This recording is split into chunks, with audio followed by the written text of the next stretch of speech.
Esse é o 7º ano seguido que eu tento responder a seguinte pergunta: quais serão os melhores investimentos para o ano que vem? Ou seja, os melhores investimentos para 2026. A verdade é que tem muita coisa barata, tem muita coisa cara, tem bons investimentos que não estão no radar da maioria das pessoas, e é por isso que, mais uma vez, eu vou fazer esse vídeo para vocês, dando um pouco da minha opinião e colocando o meu na reta. E diga-se de passagem, são 7 anos, papel em risco, fazendo esse tipo de vídeo e acertando com certa consistência. Já já eu vou provar isso para vocês. Mas antes de a gente começar, deixa o like no vídeo e se inscreve no canal. Isso é muito importante para que o YouTube entenda que você quer receber cada vez mais vídeos de finanças e de investimentos e que eu tenho certeza que vão agregar muito na sua vida. E bom, eu dividi esse vídeo em basicamente 2 partes. Na primeira parte, eu vou mostrar para vocês se nos últimos 7 anos postando esse vídeo e dando a minha opinião sobre quais vão ser os melhores investimentos, eu tive mais acertos ou mais erros, eu botei minha pele em risco. E depois disso, na segunda parte, eu vou dar a minha opinião sobre quais vão ser os melhores investimentos do ano de 2026. Simples assim. Obviamente, nada do que eu disser aqui vai ser uma recomendação. O objetivo de fazer esse tipo de vídeo é te educar, te mostrar o que eu tô fazendo com o meu dinheiro e te dar insumos para que, de alguma forma, você tome boas decisões com o seu patrimônio. Vamos lá. O primeiro vídeo que eu fiz dessa série foi o Rumo ao Bilhão, episódio 10. Eu lembro que eu tava gravando com o meu amigo Richard e eu pedi a opinião dele sobre o que esperar da economia pro ano de 2019. E o que nós dois concordamos era que, além de ter uma parcela do seu dinheiro no Brasil, o ano de 2019 seria um bom momento de investir na Bolsa Americana. O dólar estava lá na casa dos R$3, indo para R$4, e a gente considerou diversificar um pouco mais a minha carteira em Bolsa Americana. E naquele ano, o S&P subiu 34%. Depois, o próximo vídeo que eu postei foi em fevereiro de 2020. O título era Como investir para se preparar para a próxima crise. Eu tava lá em Chicago, um frio do caramba. Eu lembro que eu falei de ouro e de como os preços do mundo inteiro, no geral, estavam um pouco esticados. Mas o foco do vídeo mesmo era sobre ter caixa para sobreviver às grandes crises. Por um acaso, no mês seguinte, veio a pandemia e a bolsa aqui no Brasil caiu 40%. Então quem escutou o que eu disse, fez caixa, conseguiu de alguma forma passar um pouco mais tranquilo por esse momento de turbulência. E talvez tenha até usado esse caixa para fazer boas compras durante a pandemia, como eu fiz também. Um ano depois, em dezembro de 2020, eu postei o vídeo Como investir com pouco dinheiro em 2021. Naquele vídeo, eu não dei foco para várias teses diferentes, mas o foco principal era o crescimento do mercado de cripto. Então eu disse que ia aumentar minha posição de cripto em 2%.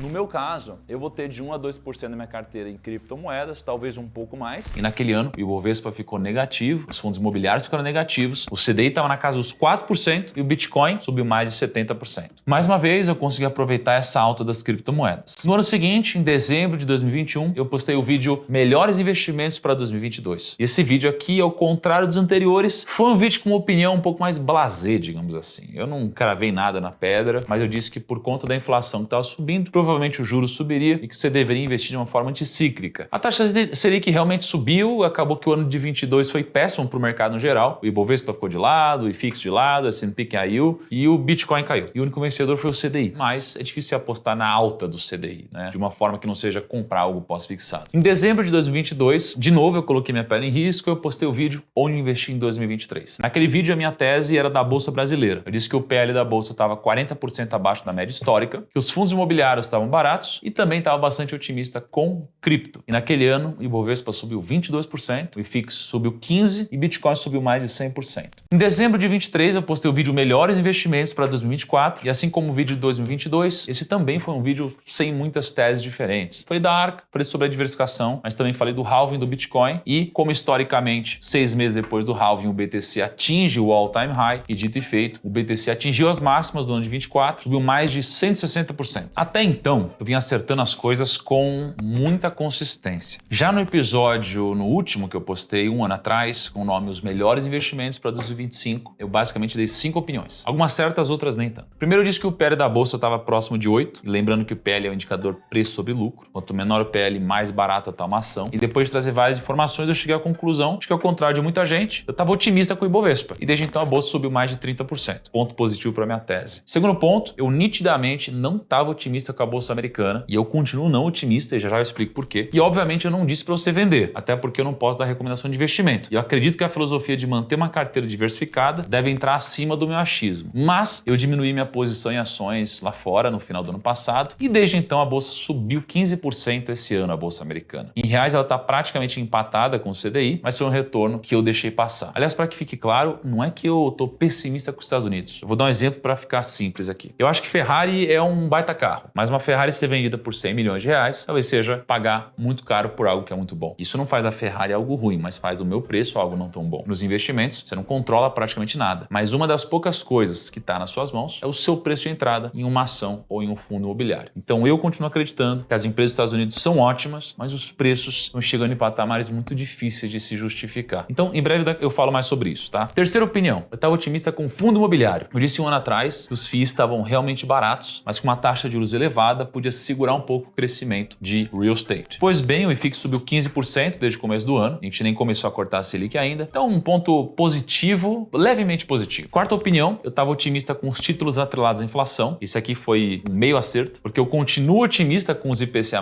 inclusive é uma das minhas maiores posições da minha carteira pública, só que na época eles estavam pagando IPCA mais 6,5 e hoje eles estão pagando um pouco mais, por volta de IPCA mais 6,8. Como é uma tese de médio e longo prazo e não uma aposta para o ano seguinte, então essa eu vou dar com um ponto neutro, por mais que seja hoje uma das maiores rentabilidades da minha carteira. Nesse ano aqui eu estou ganhando mais ou menos 23% só no IPCA+, de 2065, que é a minha maior posição na carteira. E a quinta opinião do vídeo do ano passado foi o Bitcoin. Eu disse que era impossível cravar qualquer coisa sobre Bitcoin. Na verdade é sempre bem difícil de cravar algo em criptomoeda, mas eu disse que todos os investidores deveriam ter uma pequena parte da carteira em cripto. Eu não cravei se ia subir ou cair, mas como composição de carteira, você deveria ter uma parte do seu patrimônio. O Bitcoin chegou a subir mais de 30% e bater as máximas históricas em 120 mil dólares, mas logo depois começou uma sequência de quedas poderosas. E desde o começo do ano, o Bitcoin está numa queda de quase 10%. Mas era 1% ou 2% da sua carteira, provavelmente não fez muitas cócegas no seu patrimônio. Dá para dizer então que, mais uma vez, eu acertei alguns dos meus pitacos. Eu acertei em ações e FIIs que subiram, errei no S&P, que continua subindo, que eu acho que está caro ainda, e o Bitcoin IPCA+,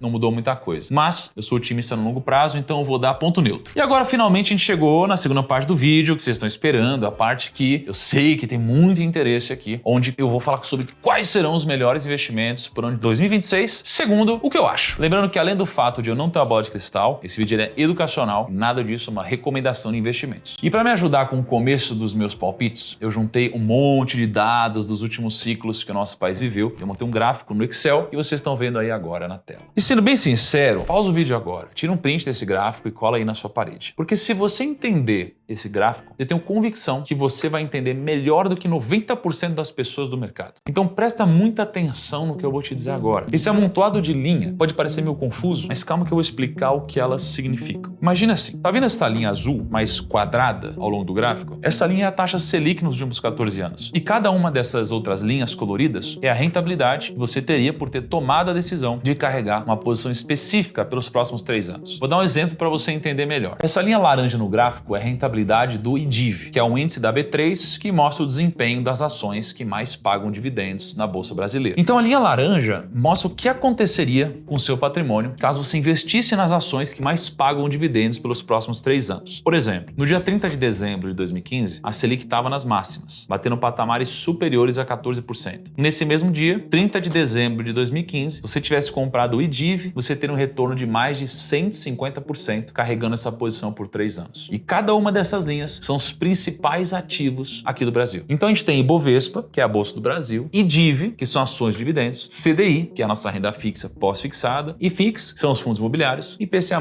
2045, que nessa janela que a gente está olhando era a renda fixa atrelada à inflação de longo prazo do Brasil. O que a gente pode reparar aqui? É algo que eu venho martelando na cabeça de vocês há quase 10 anos, só que agora eu decidi mostrar com números para provar de uma vez por todas para vocês. Em momentos do nosso ciclo, onde a Selic estava nos maiores patamares, quais foram os ativos vencedores nos próximos 3 anos? Ações de dividendos, Ibovespa, fundos imobiliários e IPCA+ de longo prazo. E quem foi o grande perdedor? Por incrível que pareça, foi o CDI. Ou seja, quando a Selic está alta e pagando mais de 1% ao mês, a maioria das pessoas fogem dos ativos de risco e migram para a renda fixa pós-fixada. Mas, ao fazer isso, elas deixam de ganhar uma valorização bizarra nos ativos de risco do mercado. E quando a Selic está baixa, o que as pessoas começam a fazer? Elas correm para comprar renda variável. Mas ao contrário do que se imagina, o grande vencedor de momentos de Selic baixa foi o CDI, não os ativos de risco. E se você não acredita no que eu estou falando, dá uma olhada nesse outro gráfico aqui. Essa é a evolução da participação do investidor pessoa física na B3. Em 2017, a gente tinha por volta de 20% do volume negociado na nossa bolsa sendo feita pelo investidor pessoa física. Depois, em 2019, um pouco antes da pandemia, a gente chegou a quase 30%. E hoje, a gente está no menor patamar em quase 10 anos, com somente 14% do volume negociado. E sabe o que é o mais engraçado? O menor valor foi ali em janeiro de 2025, antes de toda essa alta do Ibovespa. E depois que a bolsa subiu mais de 30%, a participação do investidor pessoa física voltou a subir. E geralmente é isso que acontece. A pessoa física está sempre atrasada. Quando a Selic sobe, o investidor sai da bolsa e migra completamente para a renda fixa. Só que aí a bolsa começa a reagir e o investidor se desespera e corre de volta para a bolsa. É por isso que eu sempre falo, você precisa fazer o inverso, fazer o contrário, fugir da manada. Quando todo mundo quer uma coisa, você precisa fugir dessa coisa. E quando todo mundo está desesperado para vender alguma coisa, tem uma chance de ser um bom negócio. Obviamente, não é porque aconteceu dessa forma no passado que sempre vai continuar sendo assim. Mas existe um ditado no mercado financeiro que diz mais ou menos assim: o passado não se repete, mas ele rima. E o que a gente está vendo acontecer nesse exato momento, diante dos nossos olhos, é que a Selic está nas máximas. É a maior Selic desde 2006. É um ciclo parecido com o que aconteceu ali entre 2014 e 2016. São mais de 10 anos atrás. E o que isso significa, então? Que você precisa ter uma carteira diversificada, mas que você deveria ter uma posição relevante na sua carteira em ações, fundos imobiliários, título de renda fixa de longo prazo e uma posição ainda existente, mas ligeiramente menor em renda fixa pós-fixada. Você quer outro dado que prova esse ponto? Esse gráfico que você está vendo na sua tela é o Ibovespa e o EBITDA do Ibovespa. Ou seja, é basicamente o desempenho da bolsa comparado com o lucro operacional das companhias. E fica bem fácil de ver que desde 2006 até mais ou menos final de 2021, as linhas andam praticamente lado a lado. E no longo prazo, deveria ser isso mesmo. Quanto maior o lucro das empresas, maior deveria ser a cotação delas. Mas houve um descolamento e hoje o lucro das empresas é bem maior do que o preço que elas estão sendo negociadas. Isso não significa que essa curva vai fechar rápido, talvez nem feche no ano de 2026, mas o fato é que a bolsa está barata em relação ao preço que ela negocia e que no longo prazo esses números andaram sempre muito próximos. Esse é mais um ponto que me deixa otimista com a bolsa brasileira nos próximos meses e anos. Mas, antes de eu continuar falando sobre a bolsa brasileira, eu preciso explicar uma coisa muito importante. Você sabe o que é o PL? Começando o vídeo, eu disse que no vídeo anterior, em 2024, o PL da bolsa estava próximo de 8. E esse era um dos indicadores que me deixava otimista com a bolsa. PL significa preço sobre lucro. Então imagina que você tem uma padaria, essa padaria gera R$100 mil de lucro por ano.